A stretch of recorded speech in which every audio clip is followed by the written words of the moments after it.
हमारे मुल्क में एक कानून बना रहे हैं, कोशिश कर रहे हैं कि वक्फ की जायदाद हमसे छीन ली जाए। मैं बार बार कह रहा हूं, बीजेपी वाले बोलते पूरे मुल्क में ओवैसी जाकर लोगों को उकसारा, उन्हें ही बोल रहा मस्जिदें छीन लेंगे, दरगाह छीन लेंगे, कब्रस्तान छीन लेंगे, ईदगाह छीन लेंगे, जमीनात छीन लेंगे। बीजेपी वालों, तुम मेरी सच्चाई का सामना नहीं कर सकते। मैं जानता हूं तुम्हारी हरकतें क्या हैं। ये जो कह रहा हूं भारत के मुसलमानों से कह रहा हूं, याद रखो,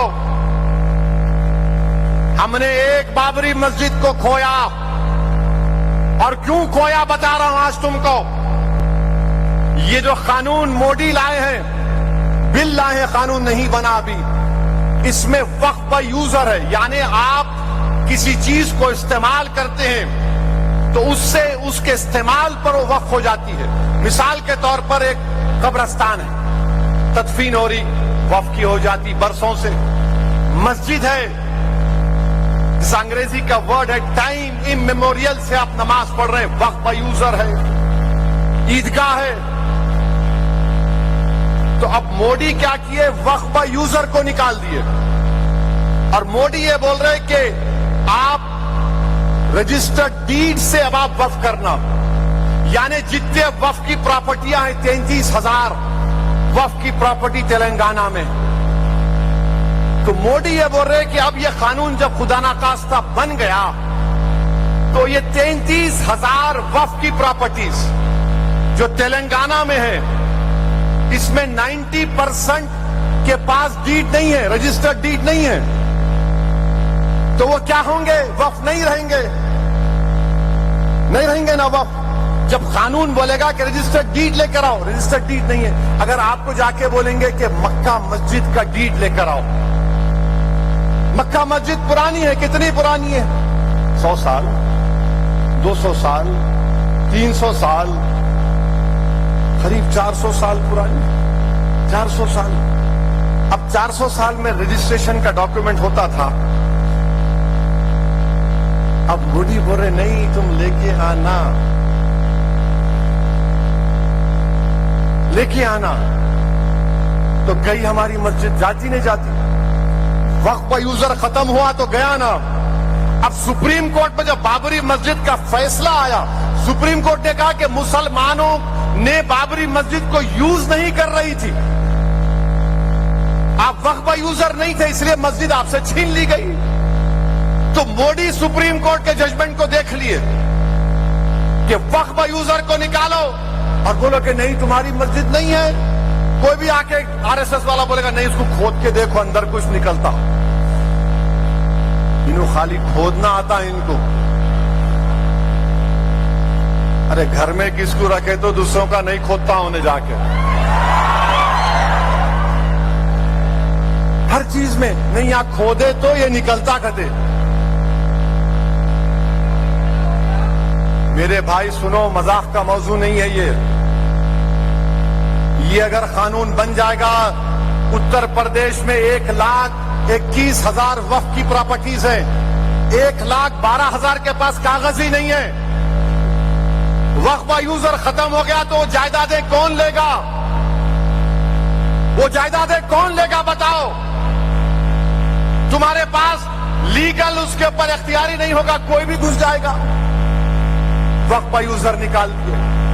अच्छा, और एक बात याद रखो आप, ये बार बार टीवी पे आके ये आरएसएस की जहनियत के लोग एक बात बोलते हैं, क्या बोलते हैं, वक्फ बोर्ड में 8,70,000 की प्रॉपर्टी है और 9,40,000 एकड़ जमीन है।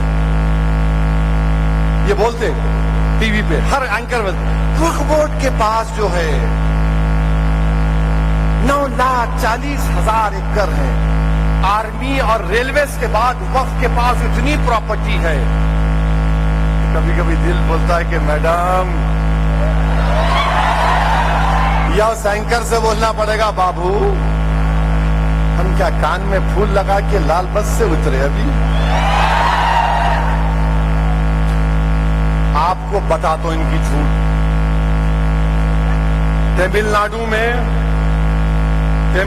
में टेम्पल और मठ की जो जमीन है 4,78,000 एकड़ है खाली तमिलनाडु में।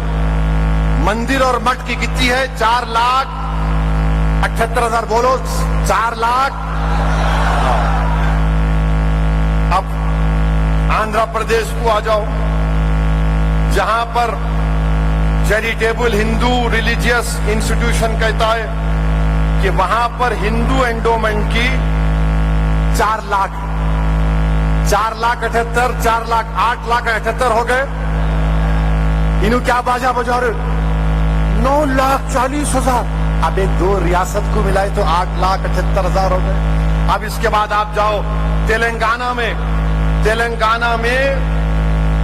87,000 एकड़ जमीन हिंदू एंडोमेंट बोर्ड की है खाली।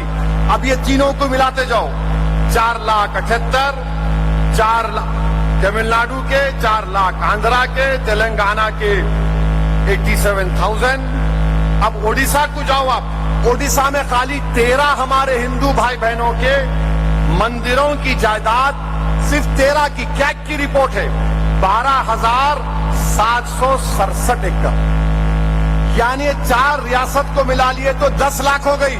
यूपी नहीं मिला है अभी, महाराष्ट्र नहीं मिला है, बिहार नहीं मिला है, कलकत्ता बंगाल नहीं मिला है, आसाम नहीं मिला है, झारखंड नहीं मिला है। अबे किसका बाजा बजा रहे तुम? खाली 4 रियासतों में 10 लाख एकड़ हिंदू एंडोमेंट बोर्ड के हैं, मगर तुमको खाली दूल्हे भाई के पास 9,40,000 9,40,000। कितना झूठ बोलेंगे?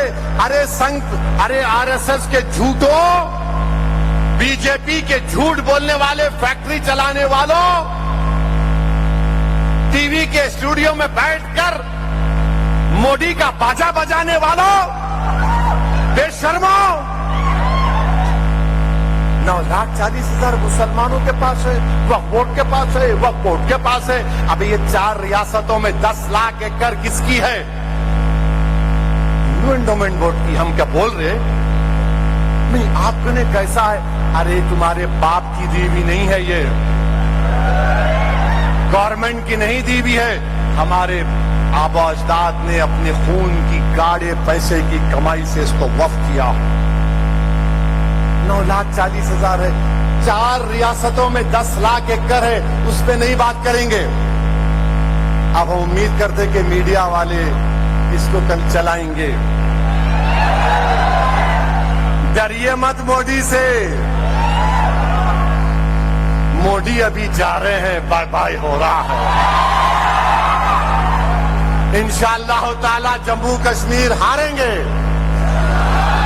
हरियाणा भी हारेंगे, महाराष्ट्र में मजलिस कामयाब होगी, मजलिस के एमएलए बनेंगे इंशाअल्लाह ताला।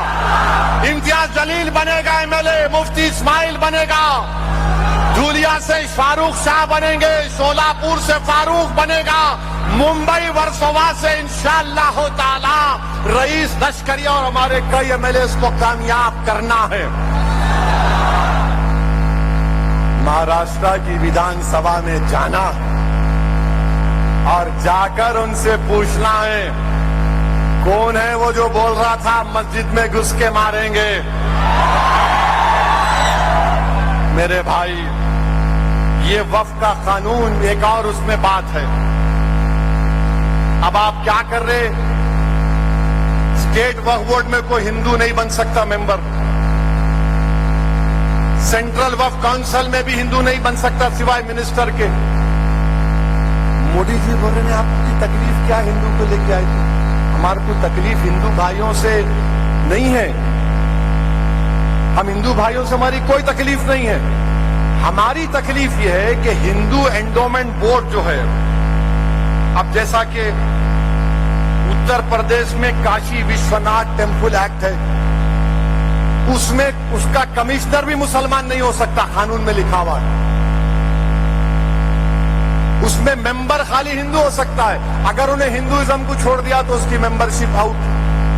वैसे ही आप चले जाइए, तमिलनाडु में ऐसे ही कानून है, आंध्र प्रदेश में, कर्नाटका में, उड़ीसा में।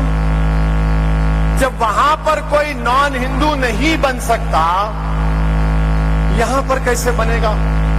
अच्छा, फिर ये कानून में क्या बोल रहे? अब आज की तारीख में एक हिंदू भी वक्फ कर सकता है। खाली वक्फ मस्जिद नहीं होती, हिंदू बोलेगा कि नहीं भाई मैं यतीमों के लिए वक्फ कर रहा हूं, यह वक्फ होता। अब मोदी क्या बोल रहे? मैं हिंदुओं का लीडर, हिंदू कैसा वक्फ करेंगे? वक्फ नहीं करना। क्यों कर रहे मालूम आपको? क्योंकि राजस्थान में ऐसे कई मुकामात पर हिंदू राजा राजाओं ने मुसलमानों को जायदादें दी। तो जब उन्हें हिंदू मेंबर ही नहीं बनेगा, तो जब नए कानून बनेगा तो रजिस्ट्रेशन में आएगा, तो जो राजा देते थे रख लो, ये तुम ये रख लो, इक्के कुछ नहीं देते। उन्हें छीनना चाह रहे, उन्हें छीनना चाह रहे उन जायदादों को, उन्हें छीनना चाह रहे इन जायदादों को। ट्राइब्यूनल है वक्फ का ट्राइब्यूनल, नहीं, उसमें डिस्ट्रिक्ट जज चीफ जस्टिस अपॉइंट करता। मोदी बोल रहे नहीं, रिटायर्ड जज को रखूंगा। कलेक्टर है, कलेक्टर को क्या बोल रहे आप? अगर ये कानून बनने से पहले किसी वक्फ की प्रॉपर्टी पर गवर्नमेंट काबिज है तो कलेक्टर फैसला करेगा। यानी कलेक्टर अपने ही फैसले में जज हो सकता। क्या बोलो आप? ये प्रिंसिपल्स ऑफ नेचुरल जस्टिस के खिलाफ है। मेरे भाई, ये कानून इसलिए बनाया जा रहा है कि काशी मथुरा की मस्जिदों को हमसे छीन लिया जाए। आरएसएस बोलती कि 30,000 मस्जिदें हमारी हैं, मुसलमानों की नहीं है। मोदी पिछले दरवाजे से छीनना चाह रहे, पिछले दरवाजे से छीनना चाह रहे। मस्जिदों को कब्जा कर लो, दरगाहों को खत्म कर दो, खानकाहों को बर्बाद कर दो, कब्रस्तानों को ले लो और बिल्डिंगें बना दो वहां पर। इवैक्यू प्रॉपर्टी है। पंजाब हरियाणा में जो लोग पाकिस्तान जाने से पहले वक्फ कर दिए, तो मोदी बोले नहीं, इवैक्यू प्रॉपर्टी खत्म। ऐसा कानून, गंदा कानून बना रहे, वक्फ को खत्म करने के लिए कानून बनाया जा रहा है। मेरी आपसे गुजारिश है कि आपको और हमको मुत्तहदा तौर पर इसका मुकाबला करना है। और जब फैसला होगा एहतजाज का, तो आप और हम एहतजाज करेंगे, नहीं करेंगे? दम से नहीं बोल रहे। एहतजाज होगा, आप साथ देंगे या खाली डीजे के सामने डांसिंग करेंगे?